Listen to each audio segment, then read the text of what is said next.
Et salut tout le monde, c'est Zaroth, bonne année et bienvenue pour ce 10e épisode des chroniques du Webtoon. Cette semaine, on va s'intéresser à Lumine. Comme d'habitude, je vais vous parler du scénario, des dessins et à la fin, je vous donne mon avis. C'est parti.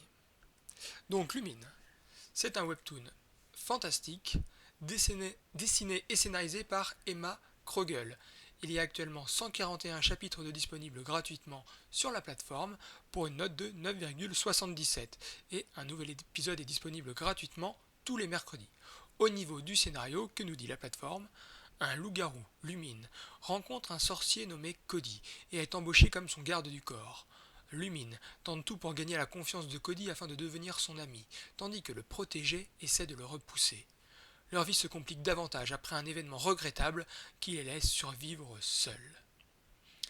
Eh bien, pour une fois, c'est plutôt pas trop mal résumé, ça en dit même trop, il y a beaucoup de spoil là-dedans. Donc moi, je vais vous expliquer ce qui se passe au début de l'histoire, sans spoil, c'est parti. L'histoire débute sur le renvoi de notre héros. Il s'appelle Lumine, il a environ 13 ans et il est garde du corps. Alors qu'il se prépare à passer la nuit dehors, il est réveillé par un jeune garçon qui lui demande pourquoi il dort ici. C'est le deuxième héros de l'histoire et il s'appelle Cody. Ce dernier est à la recherche de la gare car il s'est perdu. Lumine se propose de l'y conduire, mais il ne connaît pas davantage la route et il se retrouve rapidement dans un cul-de-sac. Un jeune homme arrive alors derrière eux et leur demande de l'argent pour les guider jusqu'à la gare. Et s'ils refusent, ils devront affronter ces deux amis qui sont des chiens garous. Le racketteur essaie alors de s'emparer du sac à dos de Lumine, mais notre héros se défend en mordant la main de son agresseur. L'affrontement paraît inévitable et Lumine, afin de se battre, décide de se transformer en un adorable petit chiot. C'est alors que le jeune homme reconnaît Lumine. En effet, ce dernier l'a empêché de voler un portefeuille récemment. De colère, il décide de shooter dans Lumine. Puis, décide de ramasser le sac à dos de notre adorable boule de poil. Notre héros, une nouvelle fois, attaque pour défendre ses affaires.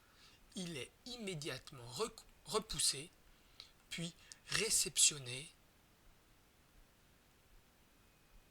par un mystérieux personnage. Les deux chiens garous, redevenus humains, préviennent leur ami qu'il faut mieux laisser tomber car cette personne est un sorcier. Mais notre méchant refuse et décide d'attaquer. Il se fait alors facilement repousser, ce qui a pour effet de les mettre en fuite.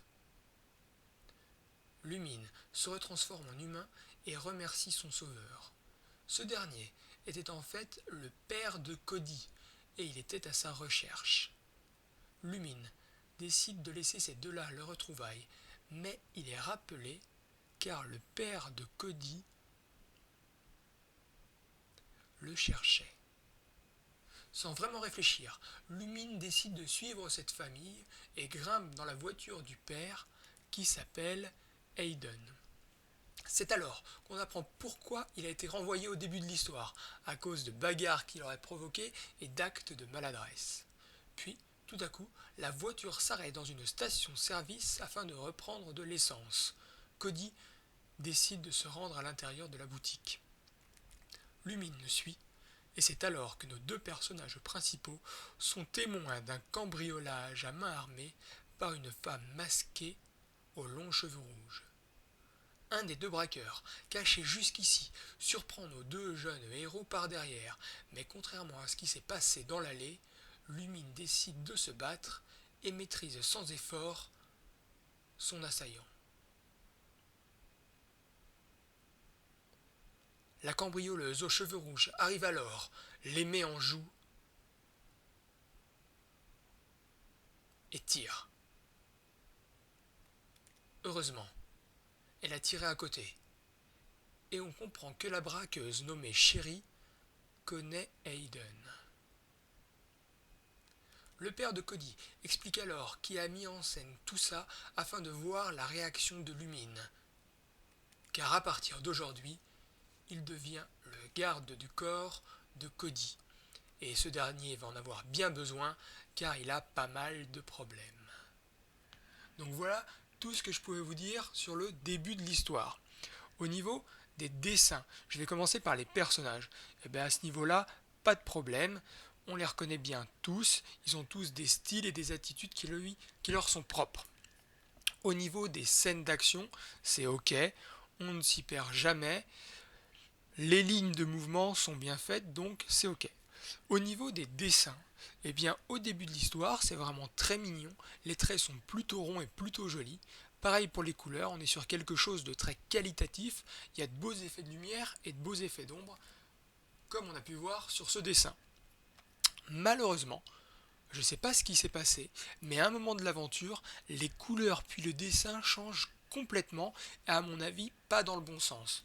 Là, on a Lumine et Cody au chapitre 6, et je vous ai retrouvé ces deux personnages au chapitre 134, ou dans les environs, et ça ressemble à ça.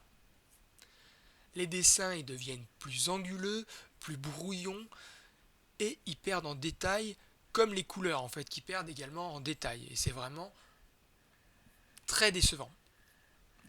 Donc, faut-il lire ce webtoon?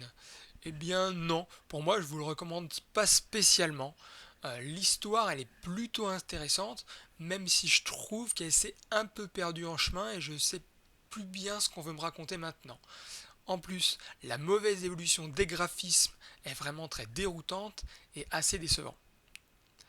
Les chapitres sont plutôt courts au départ, comptez 3 à 4 minutes pour les lire, et j'ai l'impression que ceux qui sortent maintenant sont encore plus courts.